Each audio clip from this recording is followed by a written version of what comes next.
Hey, salam alaikum, bienvenue sur le Melak Fajr podcast pour ces épisodes, cette série d'épisodes spéciale rentrée. Et on arrive au dernier épisode de podcast. Je me suis beaucoup demandé de quoi j'allais parler. À la base, je voulais faire un récapitulatif de ce qu'on a vu jusqu'à maintenant. Mais je sais pas, j'avais pas envie finalement. Et là, j'ai pris une feuille ce matin, juste avant de prendre mon petit déj, et j'ai noté mes idées. Et là, je vais vous les sortir, voilà, comme ça. J'espère que ça va vous plaire. En fait, je me suis dit que j'allais vous partager 7 conseils pour vivre en fait une année sereine, Inch'Allah. Voilà, donc je vous partage mes petits conseils, j'espère que ça va vous plaire. Je m'excuse, normalement l'épisode devait sortir hier, je devais le publier hier et le sortir, mais franchement j'ai été fatiguée. Et voilà, donc j'ai rien fait. J'ai juste fait mon ménage pour le coup. Tout est une question de priorité. Hier, j'étais plutôt en mode, bon, allez, là, je vais me faire un grand ménage. Et voilà, donc j'ai pas fait d'épisode. Mais aujourd'hui, je suis de retour pour ce dernier. Et juste pour info, donc là, pendant une semaine, vous m'avez eu, moi, 100% Oumeima dans les oreilles. Mais à partir de la semaine prochaine, on passe en mode interview. Et je voulais vous avertir que j'ai beaucoup réfléchi. Je pense que je vais vous partager les interviews sans introduction. Alors, il faut savoir qu'à la base, j'ai pas fait d'intro dans les interviews parce que je me disais, je vais réécouter les épisodes. Je vais peut-être faire du montage si besoin. Je déteste ça, mais bon, si besoin, je le fais. Et je m'étais dit, et puis je vais faire une petite intro sympa, on dit, tu vois, vous savez, le genre d'intro où on dit, ouais, dans cet épisode, j'ai reçu telle personne, on a papoté, voilà qui c'est, nanana, et puis on a parlé de ça et de ça, c'est trop cool, va voir l'épisode, écoute jusqu'au bout, tu vois.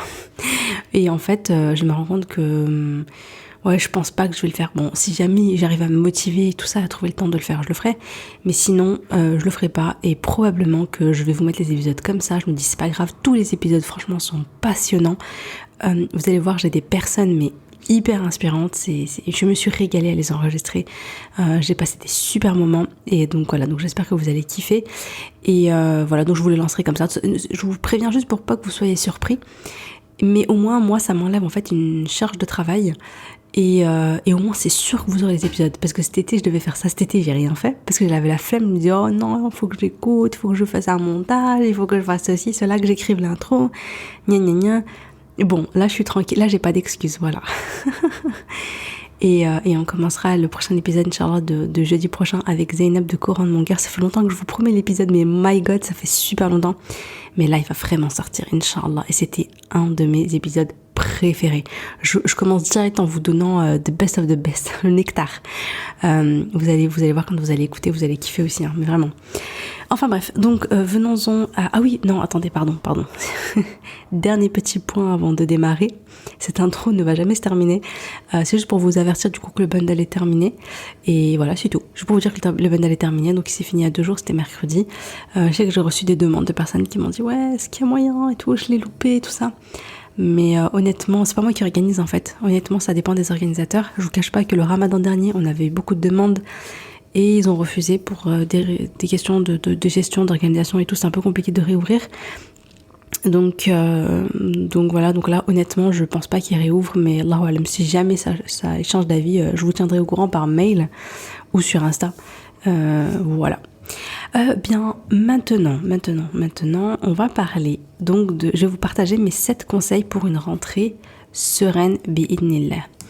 C'est des petits conseils comme ça, mais qui sont que moi j'estime être importants, surtout les premiers.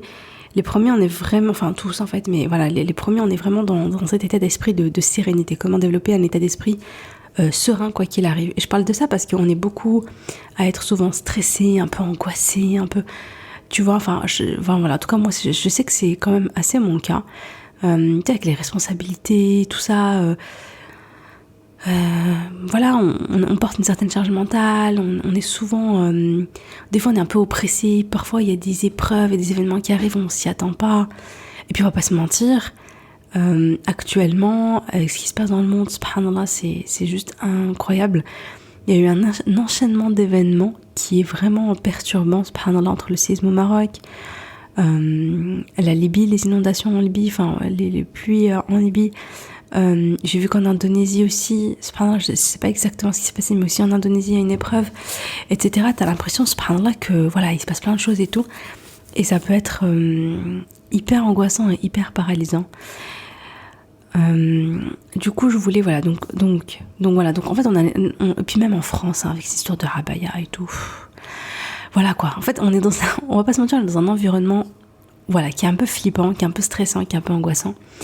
Et je pense que c'est important de se créer une petite bulle de sérénité dans sa tête pour pas se laisser complètement envahir et paralyser et genre être là en mode hyper angoissé tout le temps et avoir le sentiment qu'on contrôle plus rien, que tout va mal, etc., etc. Et juste pour une petite parenthèse pour l'abaya, parce que je crois qu'en plus on m'avait demandé des conseils, des choses comme ça. Et je vais pas vous mentir, alors moi je sais pas si vous avez remarqué, hein, mais moi perso, il y a plein de sujets que j'aborde pas. J'aborde jamais les sujets de politique, je parle jamais des sujets qui me poussent à la polémique, tout ça, c'est pas mon délire, honnêtement. C'est pas mon truc en fait, je sais pas comment vous expliquer, je suis pas du tout à l'aise moi là-dedans, je m'y connais pas, je suis pas pertinente dedans, enfin voilà, il y a plein de personnes voilà, qui ont des idées, qui ont des arguments, qui ont des choses hyper intéressantes à dire. Honnêtement, c'est pas mon cas, je vais pas vous mentir. Mais bon, mais juste pour faire une petite parenthèse rapidos, honnêtement, moi l'histoire des abaya, même si bien évidemment je suis comme vous, hein, c'est injuste, c'est complètement ridicule, enfin ce truc n'a ni queue ni tête. Moi j'ai juste peur en fait que du coup ça donne un peu les pleins pouvoirs aux directeurs, etc. Autant tu vas avoir des personnes qui sont sympas, des directeurs sympas, des directrices sympas, qui vont laisser couler, qui vont être en mode mais tu vois. Autant je pense que ceux qui sont un peu islamophobes ou je sais pas, qui ont un peu peur de l'islam et tout, enfin voilà, je pense que ceux-là, le problème c'est que ça leur donne la liberté en fait de faire la misère, de faire la hagra aux jeunes filles, quoi. C'est ça qui est voilà. J'ai un peu connu ça quand j'étais au lycée, donc n'hésite pas à aller regarder ma story sur ma story time hijab, tout ça. J'ai vécu des moments pas forcément évidents, donc je me dis franchement voilà, tu vois, donc là en fait tu laisses la possibilité aux gens que ça agace de voir des femmes voilées et tout ça, d'être derrière le dos des filles et de les saouler pour rien. Mais d'un autre côté, je vous dis la vérité, moi personnellement, ça m'inquiète pas plus que ça. Dans le sens où je me dis, ils ont interdit le hijab à l'école, et est-ce que ça a empêché les jeunes filles de porter le voile? Perso, ce qui est dingue, c'est que j'ai l'impression qu'avant la loi, les femmes qui étaient voilées étaient plutôt rares. Alors que j'ai l'impression, Allah barak, qu'aujourd'hui, Masha'Allah, il y en a énormément. Je sais pas si vous voyez dans les collèges et tout. Enfin, moi, je vois le collège près de chez moi, je vois plein de filles voilées. Au collège, hein, je parle même pas du lycée. Au collège, je vois plein de filles voilées qui sont là, avec leur petit hijab et tout, qui vont au collège et tout ça, sont trop mignonnes et tout. Je me suis dit, bon, ça n'a pas empêché. Si eux, leur but, c'était d'empêcher que les jeunes filles se voilent, etc., ben ils ont pas réussi à atteindre leur but. Et en fait, je me dis, chaque fois qu'eux, ils mettent des bâtons dans les roues, ben en fait, ils n'atteignent pas leur objectif. À part ça, leur objectif, c'est de créer une petite diversion voilà, politique pour éviter de regarder les vrais sujets qui fâchent. Bon, ça c'est autre chose. Voilà, et puis je me dis, voilà, là ils interdisent les abaya, mais est-ce que ça va empêcher les personnes de s'habiller mastour, etc. Honnêtement, je crois pas. Aujourd'hui, il y a plein de, voilà, la mode mastour, alhamdoulilah, il y a du choix et tout. Tu peux t'habiller mastour sans forcément t'habiller en abaya, en tout cas quand tu vas à l'école. Voilà, donc je pense qu'il y a du choix. Donc voilà, je pense surtout que les sœurs qui vendent des abaya vont s'adapter et vont créer des choses qui sont un peu plus discrètes et tout, comme j'ai vu une sœur qui vendait des salopettes en jean, mais c'était en mode arabe entre guillemets, enfin voilà, elle à la base elle vendait abaya et tout, mais voilà, elle a mis une salopette en jean en vente, c'est Sarah Heidi. Après c'est vrai que les prix sont chers, hein, je vous le dis, je pense pour une collégienne ou pour une lycéenne ça fait cher la robe en jean, mais bon voilà. Mais voilà, je pense qu'il va y avoir plus de choses comme ça. Et puis surtout, moi je me dis un truc, c'est que plus ils nous ferment des portes, plus on va aller construire nos propres maisons ailleurs en fait. Notamment, moi je me suis dit, regarde, ils nous ont empêchés en fait d'exercer un travail avec notre voile. Par exemple, moi j'ai toujours galéré avec mon hijab, et puis j'ai plein de personnes, plein d'exemples. Surtout aujourd'hui, je suis dans l'entrepreneuriat, j'ai plein d'amis entrepreneuses et tout. Et bien, souvent les entrepreneuses, machallah, successful, machallah, qui ont vraiment créé des choses magnifiques, eh bien ça a démarré parce qu'on leur a fermé des portes à cause de leur hijab. Et moi j'ai envie de dire, finalement voilà, ils nous ont empêché en fait de rentrer dans leur boîte à eux, dans leur entreprise, etc. Ils nous ont fait la misère. Finalement on a dit ok, c'est pas grave, on va lancer nos propres entreprises. Voilà, moi j'ai lancé mon propre podcast, enfin voilà, chacun a fait son propre truc et tout, et voilà, et du coup ça nous donne plus de liberté. Donc j'ai envie de dire, en fait ce que eux pensent qu'ils nous font galérer, en vrai de vrai, quand tu regardes le résultat, moi j'ai envie de dire, voilà, donc les choses nous ont, donc voilà, donc moi personnellement, le fait de penser comme ça, le fait de voir entre guillemets le positif entre guillemets voilà qui y a derrière ça, et de se dire que malgré tout Allah subhanahu wa ta'ala il est plus haut que tout. Ils auront beau faire voilà, tu vois, c'est pas ça qui va nous arrêter quoi. On va juste s'adapter et aller aller chercher plus de liberté ailleurs, et voilà, alhamdoulilah. Bref, venons-en à nos 7 conseils. J'avais pas prévu de parler de tout ça, mais alors premier conseil, c'est quoi? C'est le tawakkul, c'est développer son tawakkul et accepter ce qui nous arrive, tout en étant proactif et ne pas être forcément passif, ne pas subir. Souvent on pense que par exemple la patience, etc., c'est le fait d'être passif, de ne rien faire, de juste subir les événements, etc., tu vois. En fait non, le tawakkul c'est je lâche prise. Je suis pas dans l'angoisse, le stress de ce qui va se passer, etc., parce que je me dis moi je fais les causes, moi je fais les choses, mais après j'accepte le résultat, parce que le résultat dépend d'Allah. J'accepte ce qu'Allah va me donner parce que j'ai confiance en lui en fait.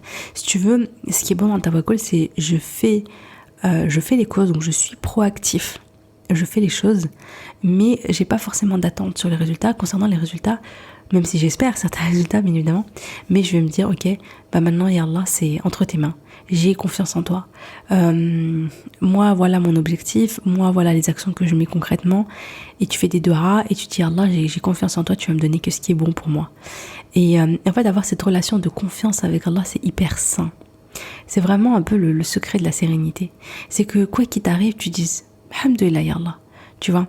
Enfin ça j'allais le dire après, c'était mon point numéro 3 je crois. Le fait de dire alhamdoulilah à toute épreuve, mais c'est vraiment le fait de se dire j'accepte ce qui m'arrive, que ce soit le positif, que ce soit le négatif, que ce soit des épreuves, que ce soit des petites choses qui vont pas et tout, mais qui se passe pas comme j'avais prévu que ça se passe.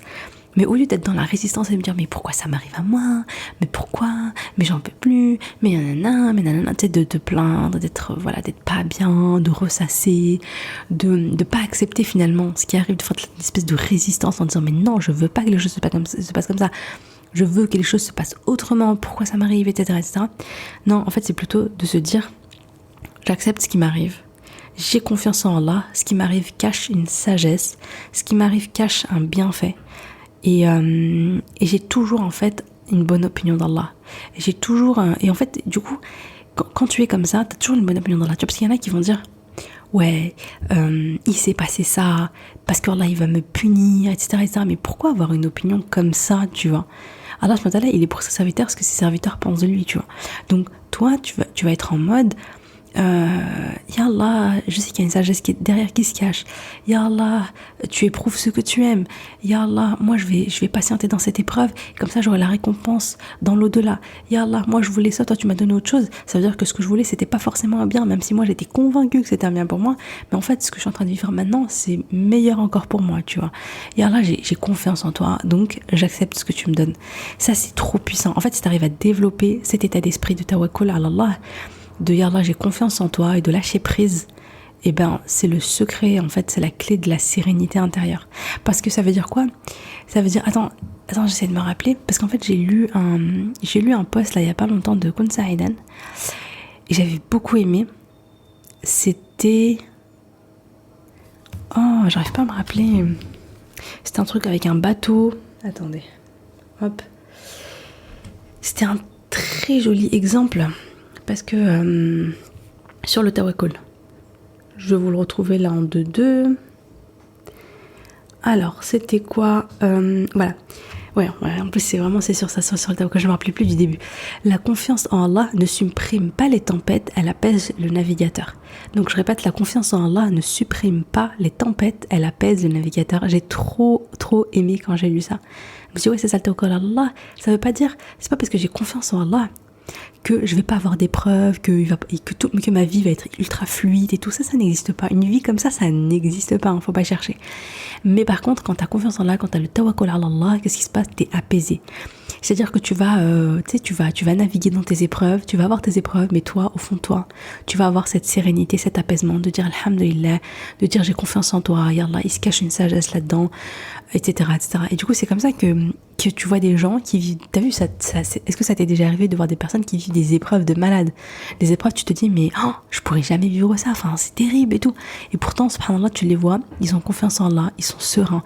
Voilà, moi, ça m'est déjà arrivé de rencontrer des personnes comme ça. Bah, déjà, ma maman, quand elle avait le cancer, quand elle était malade, quand elle faisait ses chimios et tout, donc elle vivait une épreuve qui était extrêmement dure, voilà, hyper douloureuse, elle était en souffrance physique, etc. Son corps l'a lâché de manière progressive, etc. Elle a perdu énormément de poids, etc., etc. Mais, elle avait cet apaisement de se dire, j'ai confiance en Allah. Dans ça, il y a une sagesse. J'ai confiance en Allah, alhamdoulilah. Tu vois, j'ai confiance en Allah. Donc voilà. Donc vraiment, si tu veux être serein dans ta vie, il va falloir développer le tawakkul. Et comment on fait pour développer le tawakkul? Bonne question. J'avais pas prévu d'y répondre, mais c'est vrai que c'est une bonne question quand même, donc on va y répondre ensemble. Non, en fait, je pense que c'est un entraînement. En fait, c'est un schéma de pensée. Vous savez, nous, on a tous des schémas de pensée, on a des manières de penser, on est différents. Et on réagit pas de la même manière quand on est face aux épreuves, on réagit pas de la même manière. Vous savez, parfois on a des triggers et des choses qui nous font réagir d'une certaine manière, parfois avec violence, parfois dans la peur, dans la culpabilité, parfois, voilà. En fait, spontanément, automatiquement, on a chacun certaines manières de réagir. Par exemple, moi, je sais que quand ça va pas, j'ai tendance à me renfermer sur moi-même. Par exemple, je suis pas du genre colérique. C'est très rare que je pète un plomb et que je crie, par exemple. Bon, je crie sur mes filles, je vais pas mentir, je crie sur mes enfants, qu'Allah me pardonne. Mais ce que je veux dire, c'est que je vais pas, si je me prends la tête avec une amie ou quelque chose comme ça, je suis pas la fille qui va crier et tout ça, va se mettre en colère et tout. Non, je suis du genre à prendre sur moi et plutôt à garder sur moi et plutôt aller pleurer, voilà. Bon, c'est une manière de réagir. C'est pas un bon exemple là que j'ai cité. Par exemple, quand il y a un truc qui va pas et que je me sens coupable, j'ai tendance à souvent me mettre en position de victime en me disant non mais tu vois quand il y a un truc qui va pas, spontanément j'ai tendance à me mettre un peu en position de victime en me disant voilà, un petit peu les autres c'est des méchants, mais moi, mes machins, puis je vais pleurer, tout ça, etc. C'est un peu un mécanisme de défense, enfin bon, voilà. C'est une manière de fonctionner. Et en fait, moi je pense que le tawakkul ala Allah, c'est une manière de fonctionner. Et que si on l'a pas, il y en a qui l'ont de manière spontanée. Il y en a, machallah, tu vois, dès qu'ils ont une épreuve, dès qu'ils ont un truc qui va pas, dès qu'ils ont tout de suite, alhamdoulilah, la kulli hal. La hawla wa la quwwata illa billah, inna lillahi wa inna ilayhi raji'un. En fait, eux, mashallah, dès qu'il y a quelque chose, tout de suite, leur langue, leur cœur, ça se voit dans leur visage, subhanallah, tout de suite, ils se connectent à Allah, ils ont un lien fort avec Allah, subhanahu wa ta'ala, et tout de suite, ils s'en remettent à lui. Donc ça, en fait, c'est avec le temps. C'est parce que, machallah, ils ont une foi, ils ont travaillé leur foi, tous les jours, ils œuvrent, ils font, enfin voilà, tu vois, ils font leur prière, etc. Ils ont noué un lien avec Allah, subhanahu wa ta'ala, et ils se sont beaucoup entraînés. Chaque fois qu'il se passe des trucs dans leur vie, eh bien, ils ont réagi comme ça. Peut-être qu'au début, ils n'étaient pas comme ça, et ils ont appris à le devenir. Et à force de répéter, ça devient un automatisme, ça devient quelque chose de naturel. Donc, si toi, tu n'as pas ça en toi, ce qu'il faut faire, c'est juste que quand il t'arrive une épreuve, même dans les petites, n'attends pas les grandes épreuves pour t'entraîner, qu'Allah te préserve des grandes épreuves d'ailleurs. Non, ce que je veux dire, c'est que quand il se passe des petits imprévus, aujourd'hui ça devait être une journée hyper productive, je devais faire ça, j'avais des rendez-vous, j'avais des machins, et en fait l'école m'appelle, mon fils est malade, je dois le ramener à la maison. Donc d'un côté, bien évidemment, je suis inquiète pour mon enfant, etc. D'un autre côté, je suis hyper frustrée parce que punaise, comment je vais faire et machin, il y a plein de trucs, comment je vais me réorganiser, je suis foutue, je sais pas moi, j'ai des rendez-vous importants, comment je vais faire? Du coup, t'es frustrée, tu sais pas comment faire, ça t'angoisse et tout. Tu vois, par exemple là, eh bien c'est le moment de s'entraîner au tawakkul et de dire ok, les choses se passent pas comme je voulais, mais j'ai confiance en Allah, là-dedans il se cache une sagesse, un bienfait, ça va aller, alhamdulillah, la kulli hal, etc. Et si tu l'as pas au moment même où ça t'arrive, au moment où tu reçois le coup de fil et tu sais que tu es en direction, tu vas aller à l'école, etc., chercher ton enfant, à ce moment-là, c'est pas grave. Dès que tu te rends compte, tu te dis ah oui, ça c'est une épreuve, c'est le moment de m'entraîner au tawakkul, eh bien tu vas développer toutes ces pensées-là en te disant ok, alhamdulillah la kulli hal, j'ai confiance en Allah, voilà, Allah il me veut que du bien, certes ça a l'air d'être compliqué, mais Inch'Allah ça va le faire, non, enfin je sais pas, tu vois, mais en tout cas tu vas te dire des pensées comme ça, et je pense qu'une fois, 2 fois, 3 fois, donc en général ça va se passer du coup après coup, parce que sur le moment, disons que tu réagis peut-être sur les nerfs, peut-être tu vas fondre en larmes, peut-être que tu vas être hyper en stress, peut-être que au départ, les premières réactions, on va dire, c'est un peu tes réactions qui viennent de manière naturelle et spontanée. Tu les contrôles pas, ok? Mais dès que tu te rends compte, dès que tu prends conscience, tu vas réagir de la bonne manière. Et avec le temps, eh bien, tu feras ça de plus en plus tôt. Tu feras ça peut-être tout de suite après l'épreuve et après ta mauvaise réaction. Et juste après, tu vas te reprendre, te dire, ah non, non, tawakkul, allez, j'ai confiance en Allah. Et peut-être que parfois, ça va t'arriver même avant, tu vois, enfin au moment même, et t'arriveras en fait à instaurer ce truc de dès que j'ai une épreuve, dès que j'ai une mauvaise nouvelle, dès que j'ai un truc qui va pas, dès que ça me stresse, etc. Tout de suite je développe toutes ces pensées en me disant ok, alhamdulillah ala kulli hal, j'ai confiance en Allah, ya Allah lak alhamdu lak al-shukr ala hada wa ma fi adam, ya Allah lak alhamdu lak al-shukr pour tout, j'ai confiance en toi, je sais qu'il y a une sagesse, il y a une hikma, alhamdulillah, j'ai confiance en toi, enfin tu vois, je place ma confiance en toi, je place ma confiance en le vivant qui ne meurt jamais, etc. Tu vois, tu vas développer ces pensées-là et en fait, ça va être, voilà, et au bout d'un moment, ça va être un automatisme et ça pourra venir. Après, pour t'aider, hein, tu peux très bien écrire les pensées, les invocations, les doigts, tu vois, toutes ces phrases comme ça qui te connectent à Allah subhanahu wa ta'ala, qui te connectent au tawakkul, qui te font ressentir en fait le tawakkul à Allah. Tu peux les noter dans un petit carnet, dans une feuille, tu peux les accrocher quelque part, tu vois, chez toi. Et ou bien tu les notes dans un carnet et puis tu reviens les lire régulièrement. Dès que tu y penses, tu dis ok, tiens, je vais me lire. Et en fait, à force de lire Benella, tu t'imprègnes dessus et du coup tu les auras en tête quand tu les auras en tête au moment où ça t'arrive, quoi. Donc voilà, je pense que ça peut être une manière en fait de développer ça. Alors, deuxième point, pour avoir plus de sérénité dans sa vie, je dirais que c'est de ne pas interpréter, de ne pas se raconter des montagnes d'histoires, ne pas cultiver de la rancœur, ne pas ruminer, etc. Ça, j'en parle notamment parce que, en fait, bon, je vais pas rentrer dans le détail parce que c'est très perso, mais je me suis pris la tête avec quelqu'un. Enfin, je me suis pris la tête. Pas vraiment ça, mais disons qu'il y a quelqu'un...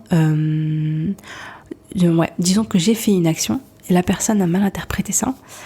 À penser en fait beaucoup de choses négatives, beaucoup de mal, beaucoup de choses vraiment très très négatives. Moi j'étais pas au courant et en fait c'est beaucoup plus tard, genre des mois et des mois après que j'ai su que la personne m'en voulait, que en fait que ça a un peu explosé, quoi. Et j'étais choquée, enfin voilà, je m'attendais pas du tout, voilà. Et en fait finalement, bon, c'est expliqué, j'ai expliqué un peu ma version, j'ai expliqué, voilà. Et donc, elle a fini par, elle a compris, et puis, alhamdoulilah, tout s'est bien passé, on s'est réconciliés et tout. Mais le truc c'est quoi? C'est que elle, pendant des mois, ça tournait en boucle dans sa tête. Ça ruminait, ça rajoutait des histoires. Parce que le problème, quand tu es toute seule dans ta tête, c'est que tu commences à te faire un film. Ça commence à devenir de la fiction. On n'est plus basé sur les faits. Tiens, elle a fait ça, elle a dit ça, il s'est passé ça, voilà ce qui s'est passé. Non, ça c'est les faits. Donc les faits, c'est un peu froid, c'est ok, tu vois, on analyse les choses. Mais en général, quand on est dans sa tête, on n'est plus dans l'analyse et on s'arrête aux faits, etc. Non, on est dans les suppositions. Et si elle a fait ça, c'est parce qu'elle pensait ça. Et si elle pensait ça, ah oui, attends, la dernière fois, elle m'avait dit ça aussi en plus. Ah, donc en fait, quand tu relis ce qu'elle m'a dit il y a 6 ans avec ce qu'elle a fait hier, ah, tout s'explique. Enfin, tu vois le délire, en fait, tu commences à te faire des films. Et en fait, et toi, t'es pas bien, tu souffres. Tu rumines le négatif, t'es pas bien, ça te stresse, t'en veux à l'autre, ça développe de la rancœur, tu rumines ça toute la journée, t'es mal, c'est une catastrophe. Si vraiment t'es là-dedans, je t'invite fortement à écouter, je sais plus si il y a l'épisode, je m'excuse, mais j'ai un épisode, parce que maintenant, machallah, il y a quand même pas mal d'épisodes de podcast, ça fait plaisir ça. On approche bientôt les 100. Mais j'avoue que je me rappelle plus, mais j'ai fait un podcast spécial rumination, donc si tu te reconnais là-dedans, vraiment go écouter l'épisode de podcast sur je crois que c'est comment arrêter de ruminer les pensées négatives ou un truc comme ça va t'aider. Parce que franchement, ça fait partie des pires trucs qui t'empêchent d'être serein et qui va développer beaucoup d'angoisse. C'est très angoissant et ça crée un profond mal-être à l'intérieur. Si chaque fois qu'il y a quelque chose de négatif, t'es dans la rumination, en fait t'es tout le temps pas bien. Moi il y a cette phrase que j'ai beaucoup aimée, je remercierai toujours la personne qui me l'a dit, c'est ne fais pas des suppositions, pose des questions. Ne suppose rien, ne fais pas de suppositions, pose des questions. Chaque fois que tu commences à te dire ouais, peut-être que l'autre elle a dit ça parce que ça, peut-être que tu commences à avoir des pensées, etc. comme ça, va voir la personne et pose-lui la question directement en lui disant voilà, il s'est passé ça, moi j'en déduis ça, est-ce que c'est réel ou pas? Et en fait quand tu fais ça, ce qui se passe, c'est que soit la personne, elle te dit, oui, c'est vrai, j'ai mal fait, j'ai fait quelque chose de mal, et je m'en excuse, quoi, tu vois, parce que bon, voilà, elle va s'excuser, etc. Et hop, toi, tu vas te sentir mieux. La personne s'est excusée, enfin, elle a reconnu son tort, etc., etc. Tu vois, voilà, tu vois. Ou bien la personne, elle va te dire, mais non, pas du tout, enfin, genre, mais non, moi j'ai fait ça parce que ça n'a rien à voir avec ce que tu penses et tout. Attends, je t'explique et tout. Enfin voilà, ça peut aussi être une autre manière ça peut être une autre manière de régler le truc. Enfin, il y a plusieurs manières, mais en tout cas, au moins tu dis les choses et tu clarifies et en fait tu avances vers une clarification. Moi, ce qui s'est passé, c'est que si la personne à l'époque, donc il y a, je sais pas combien de mois, 6 mois, je sais plus, mais il y a un moment, si la personne était venue, m'avait parlé en me disant, voilà, il s'est passé ça, moi ça m'a blessée, parce que j'en ai déduit ça et tout, moi j'aurais dit, mais attends, mais non, je t'explique et tout, je leur expliquais, bah c'est bon, elle serait passée directement à autre chose, et fin de l'histoire, et c'est bon, on n'en parle plus. Mais là, le problème, c'est que elle m'a pas parlé directement et elle a beaucoup ruminé et en fait ça lui a fait beaucoup de mal à elle. Bon, à la rigueur, moi je savais pas. Après je sentais qu'il y avait un froid, mais je comprenais pas d'où ça venait en fait. Je pensais que la personne elle était pas très bien dans sa vie, mais j'ai pas fait le lien avec moi, j'ai pas pensé une seule seconde. Et en fait on se fait plus du tort à soi-même et en fait on fait même du tort à sa santé, etc. hein. Donc voilà, et franchement on les voit autour de nous. Moi je vois autour de moi, il y a les personnes qui voient tout le temps le verre à moitié vide, qui voient tout le temps le négatif, qui voit tout le temps ce qui va pas, qui, quoi qu'il arrive. Parce qu'en fait, regardez, la vie, elle est pas... Il y a tout le temps des trucs qui vont pas. En fait, si tu cherches la petite bête, franchement, tu vas la trouver. Tu vas même en trouver 10, tu vois. Quand t'es dans une optique de ça va pas, ça va pas, ça va pas, tu trouveras toujours des trucs qui vont pas. Et finalement, qu'est-ce que ça va t'apporter, à part un peu l'espèce de sensation de mal-être, de y a rien qui va, de dépit, de frustration, de colère, de stress. Enfin, en fait, c'est que t'es en train de développer que des trucs négatifs. Et franchement, c'est pas bon pour toi, c'est pas bon pour ta foi, c'est pas bon pour ta santé. Et vraiment, si tu es là-dedans, il faut vraiment apprendre à se libérer de ça. Et c'est un vrai travail, c'est un cheminement, c'est un vrai travail. Et à contrario, j'ai aussi rencontré des personnes qui, c'est le contraire, en fait, ils ont tendance à voir le positif. Ils ont tendance à voir ce qui va pas. Et vraiment, je le vois clairement dans mon entourage, il y a des personnes qui sont un peu âgées et tout, et je vois les personnes qui sont en mode, ah, comment tu vas? Ah, ouais, mais non, franchement, là, ouais, bon, alhamdoulilah, hein, mais voilà, mais ça va pas, mais ça va pas, mais ça va pas, mais ça va pas dans ma vie, vous voyez? Et en fait, ils ont tendance vraiment à voir vraiment que ce qui va pas, et à le gonfler, et donc à être toujours mal, quoi. Et il y a des personnes, subhanallah, tu lui dis ça va, et même si la personne elle vit des épreuves, elle vit des trucs et tout, elle te fait un grand sourire, elle te dit ouais, alhamdoulilah, ça va, et toi, comment tu vas et tout. Et tu sens que qu'elle est sincère, dans le sens où même si elle a éprouvé, même si elle vit des choses un peu difficiles, en fait, tant qu'il y a quelque chose qui va, tant qu'il y a certaines choses qui vont bien, en fait elle s'accroche à ça et elle sourit et ça va, quoi. Vous voyez? Et franchement, cependant, les personnes qui sont comme ça, ils dégagent un sentiment de sérénité. Et déjà, ils font du bien, tu les fréquentes, tu te sens bien, t'as passé un temps avec eux, tu te sens reposé après, tu te sens presque ressourcé, enfin vraiment, t'as passé un moment de sérénité, quoi. C'était agréable, voilà. Tu vois, ces genres de personnes, voilà, ils vont aller à un mariage et tout, tu leur dis alors c'était comment? Ils vont te dire franchement, alhamdoulilah, il y avait une bonne ambiance, c'était bien, la mariée elle était toute belle, toute mignonne, on a mangé, le dessert il était délicieux et tout, voilà, tu vois. Et si tu demandes au même mariage à l'autre team, alors c'était comment?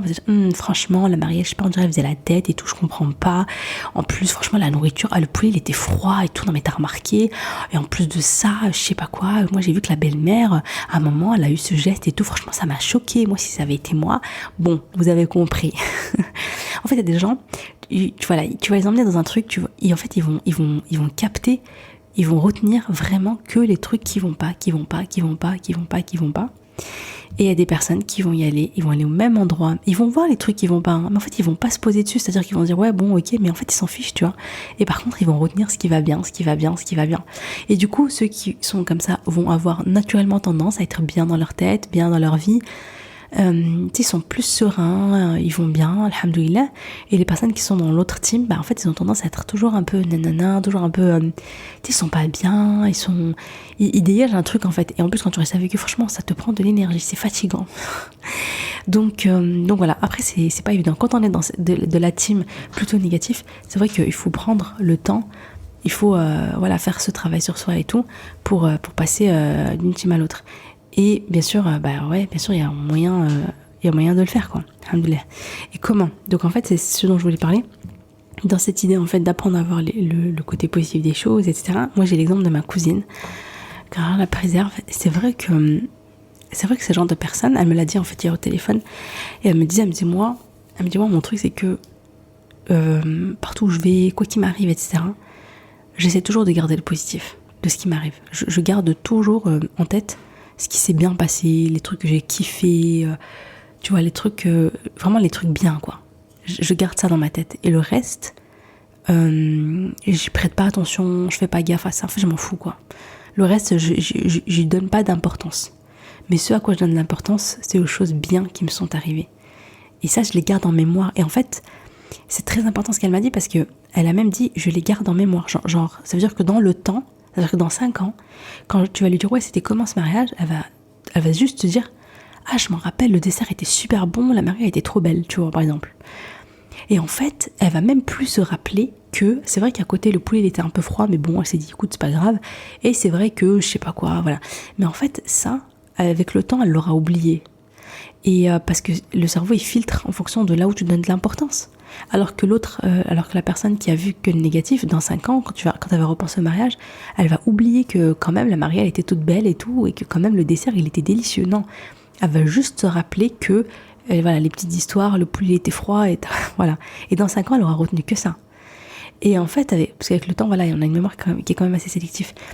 Et en fait, le truc, c'est comment est-ce que je fais pour apprendre à mon cerveau, parce que c'est un apprentissage, c'est un automatisme, c'est un entraînement. Tu sais, faut pas négliger, faut pas sous-estimer la plasticité cérébrale. C'est-à-dire que, subhanallah, bon, je vais pas rentrer dans un cours de bio, en plus je l'ai pas préparé, donc je vais pas dire des bêtises, mais grosso modo, ton cerveau, il y a des synapses qui se créent, l'information qui circule, etc. Et en fait, ça peut... il peut y avoir des modifications. En fait, ton cerveau peut se modifier. Plus tu t'entraînes à faire quelque chose, plus ça change en fait le fonctionnement de ton cerveau. Bon, je l'ai très mal expliqué. Va taper plasticité cérébrale, tu auras des meilleures infos. Mais en tout cas, ce que je veux juste simplement te dire, c'est que tu peux apprendre à ton cerveau à voir les choses autrement. Et là, ce qui peut t'aider pour le coup, c'est quoi? C'est le carnet, alhamdoulilah. Moi, je dis ça parce que j'ai eu ma période. Et d'ailleurs, même en ce moment, là, j'ai repris le carnet parce que je me trouve un peu négatif en ce moment. Je me trouve un peu en train de me plaindre, un peu gna. Du coup, je me suis dit, ok, mais faut que tu reprennes ce taf sur toi. C'est qu'il faut que tu reprennes ce travail sur toi-même, quoi. Et en fait, c'est quelque chose qui est vraiment très très bien. Moi, je sais que quand ma mère a donc été éprouvée et tout, je le tenais, c'est à ce moment-là où je l'ai commencé. Et il m'a énormément aidé. Donc en fait, c'est juste tous les matins. Tu peux le faire le matin ou tu peux le faire le soir quand tu veux. Mais le mieux, je pense que c'est le matin. Mais après, le soir, ça peut le faire aussi avant de dormir. C'est alhamdoulilah pour alhamdoulilah, je suis en bonne santé, je marche et tout. Mais quelle chance, ya Allah, merci beaucoup, etc. Alhamdoulilah, parce que et t'essaies de développer, tu vois. Plus tu développes, mieux c'est. Et en fait, tu vas dire, ok, alhamdoulilah, aujourd'hui pour ce café, il était délicieux, alhamdoulilah, parce que, ouais, j'ai croisé ma voisine, on a papoté un moment et ça m'a fait plaisir, elle est tellement gentille et tout, voilà, c'était trop bien. Alhamdoulilah, parce que Et en fait, quand tu fais ça, t'es en train de dire à ton cerveau, voilà ce qui est important que je retienne. Voilà ce que je choisis de retenir. Et en fait, tu donnes de l'importance, tu donnes de la valeur aux choses bien et tu remercies Allah subhanahu wa ta'ala pour ça. Du coup, ça t'apprend à voir la vie autrement et à donner de l'importance à ça, tu vois. Et à force de le faire, tu entraînes ton cerveau et bien là, avec le temps, ça deviendra un automatisme et naturellement, tu te mettras à donner de la valeur à ces petites choses-là.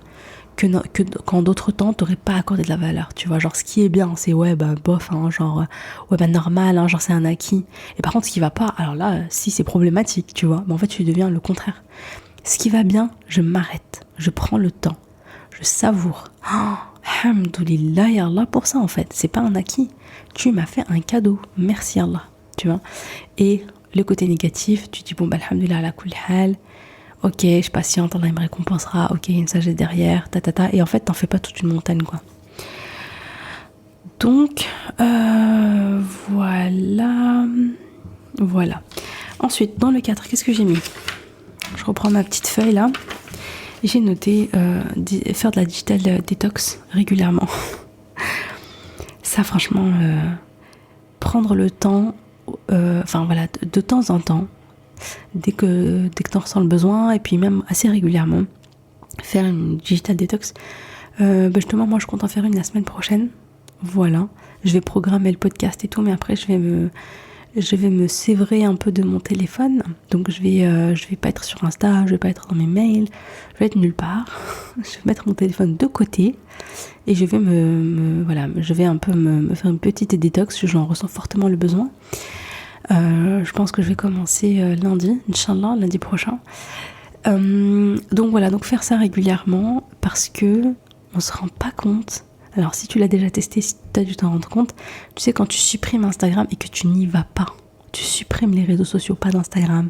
Alors moi perso j'ai pas Snap, j'ai pas TikTok et tout, mais voilà, si t'es dessus, tu supprimes Insta, tu supprimes Snap, tu supprimes TikTok, tu supprimes toutes les applications comme ça. Et pas de notification, voilà, si tu peux même t'éloigner un peu de WhatsApp, éloigne-toi aussi, ça va te faire du bien. YouTube et tout, t'essaies vraiment, en fait si t'arrives vraiment à te détacher complètement de tout ton téléphone, tu vas te rendre compte de la sérénité. Parce qu'on se rend pas compte à quel point notre esprit est pollué par les réseaux sociaux, les notifications, les machins, les nouveaux trucs, les nanani, les stories, les bidules, les chouettes. Notre esprit, il est complètement rempli de toxines digitales, en fait. On se rend pas compte. Et quand tu t'arrêtes, au début c'est dur, hein, ça crée un manque, t'as trop envie d'y aller. Faut y aller, quoi. Parce qu'en fait, on est tous accros là, avec la dopamine et tout. On est là, il nous faut notre dose. C'est comme si on était drogués. Et en fait, avec le temps, moi, je l'ai testé parce que souvent, quand j'allais en vacances à la montagne et tout, j'avais toujours des périodes où, en général, c'était des périodes où vraiment j'avais pas mon téléphone, le minimum du minimum, je supprimais tout et tout. Et c'était incroyable le bienfait que ça m'apportait. Et surtout, ça m'apportait une espèce de vide dans la tête. Je ressentais beaucoup de sérénité, donc ça faisait vraiment du bien. Donc je vous invite plus à faire une digital detox de plusieurs jours, un week-end, une semaine, un mois, mais vraiment, vous allez voir, ça fait trop du bien. Et bien sûr, on va en parler tout à l'heure, mais quand vous faites votre routine Fajr ou votre routine Isha, faites en sorte d'être en mode digital detox, pas de téléphone, ok ? Pas de téléphone pendant la routine Fajr, pas de téléphone pendant la routine du Isha, pour vraiment être dans votre bulle, ne pas avoir de parasites. Voilà. Donc ça c'était le 4e. Pour le 5e, j'ai mis on avance dans l'imperfection. Hein, vous connaissez cette fameuse phrase que je cite très souvent. Ce que je t'invite à faire, c'est quoi ? Donc comme tu le sais, d'ailleurs c'est marrant parce que c'était le premier épisode de cette série, se fixer un objectif, se fixer une intention. Donc très important de savoir où on va. Ok, ça c'est super important. Si tu sais pas où tu vas aller nulle part, tu vas tourner en rond. Voilà, et dans 10 ans, tu seras toujours au même point, tu n'auras pas avancé, voilà. Donc tu te fixes un objectif, ok ? Et ensuite, tu acceptes d'avancer vers cet objectif dans l'imperfection. Surtout si c'est un objectif où tu sors de ta zone de confort. Et que ce soit un objectif dans le din, ou que ce soit un objectif, par exemple, d'apprentissage, etc., ou que ce soit un objectif de santé, de sport, d'alimentation, d'arrêt du sucre, de jeûne intermittent, si jamais j'ai réussi à te motiver, que sais-je, voilà, n'importe lequel, ou de lancer un projet, ou d'éducation. Bref, tu t'es fixé un objectif, tu l'as clarifié.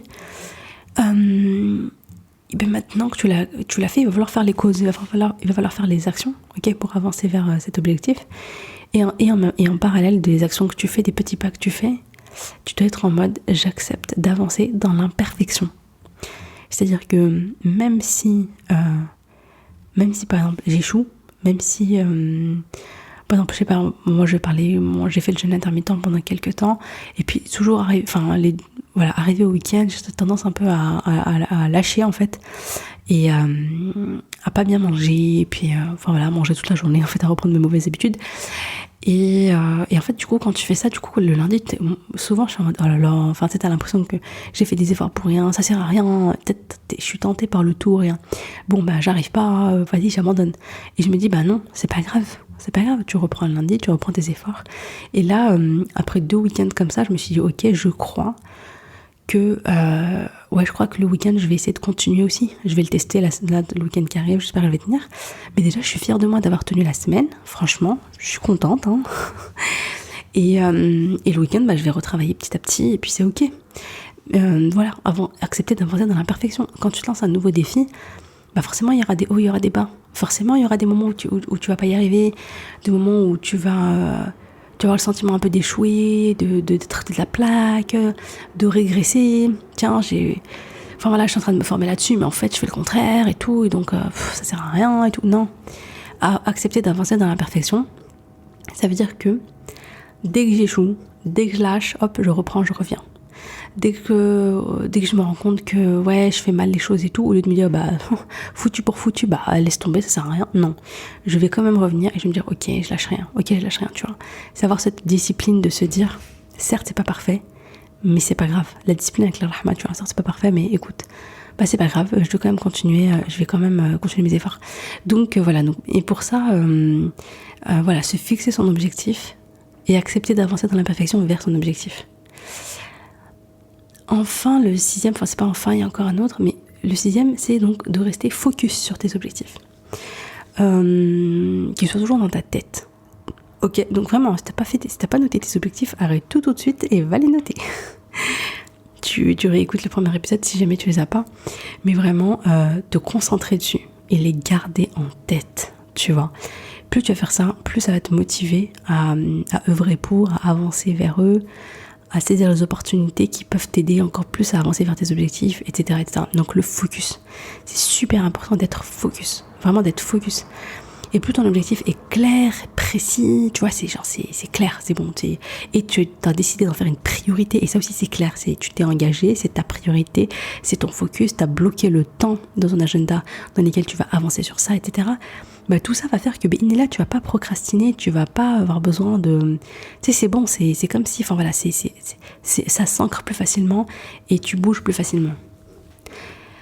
Enfin, pour le 7e point, ça va pas te surprendre, mais je t'invite à instaurer le Malak al-Fajr et le Malak al-Isha, tout simplement. Sachant que tu vois, aujourd'hui, alhamdoulilah, c'est le meilleur moment pour instaurer ton Malak al-Fajr. Le Fajr est de plus en plus tard, là c'est vers 6h du matin. Franchement, t'as le temps de le faire tranquillement, ton Malak al-Fajr.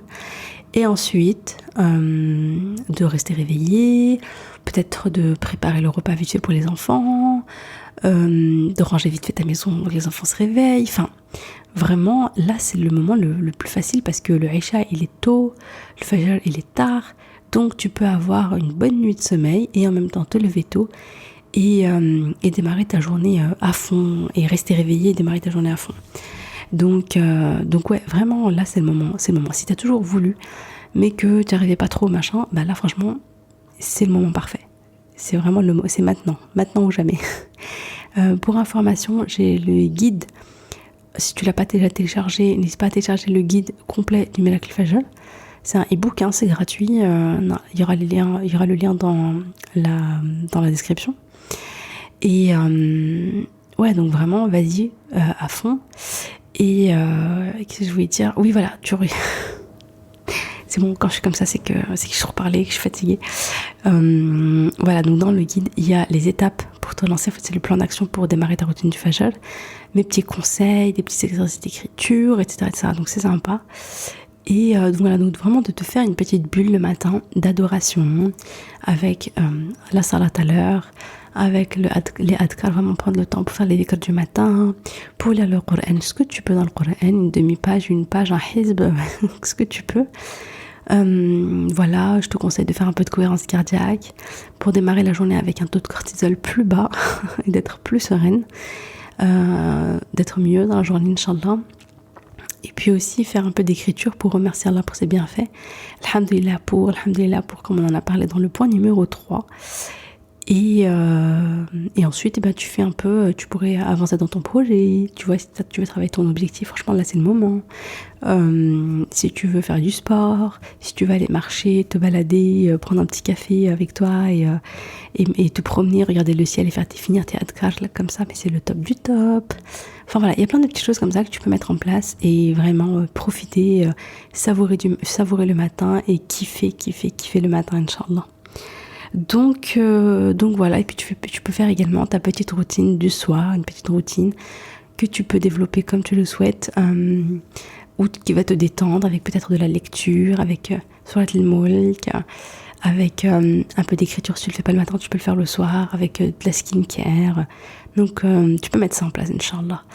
Mais accorde-toi, fais en sorte de démarrer la routine de bon pied et de la terminer de bon pied, Inch'Allah. Bon bah écoute, c'était tout pour aujourd'hui. Pour faire un petit récap très rapide. Donc tout d'abord, développe le tawakkul ala Allah et accepte tout ce qui t'arrive et place ta confiance en Allah subhanahu wa ta'ala. Ensuite, n'interprète pas, ne te raconte pas d'histoire, ne fais pas de suppositions mais pose des questions pour être plus serein dans ta tête. Apprends à voir le positif en développant beaucoup, alhamdoulilah, en remerciant Allah pour ses bienfaits et en étant focus sur les bienfaits d'Allah plutôt que sur les épreuves. Fais de la digital detox régulièrement, ça va te faire du bien de malade. Clarifie ton objectif et accepte d'avancer dans l'imperfection. Reste focus sur ton objectif et instaure une routine du Fajr et une routine du Isha. Donc voilà, c'était mes derniers petits conseils. Et après, on se retrouvera. Franchement, moi, je sais pas quand est-ce que je me remettrai à enregistrer les podcasts. Je vais avoir une période maintenant, à partir de maintenant, qui va être assez chargée. Mais voilà, donc je vous en dirai plus quand ça se concrétisera. Parce que là, il va me falloir du taf avant. Faites des doigts pour moi, please. Parce que franchement, si le projet voit le jour, comme on est en train comment dire, là, si vous voulez, on a un peu fait le sommet, on a un peu fait les grandes lignes. Maintenant, il faut vraiment réaliser ça dans le détail, etc. Si vraiment ça voit le jour, comme c'est en train de, comme je l'aimerais que ça voit le jour, c'est vraiment en fait à concrétiser ce que j'ai dans la tête. Et franchement, vous n'êtes pas prêts.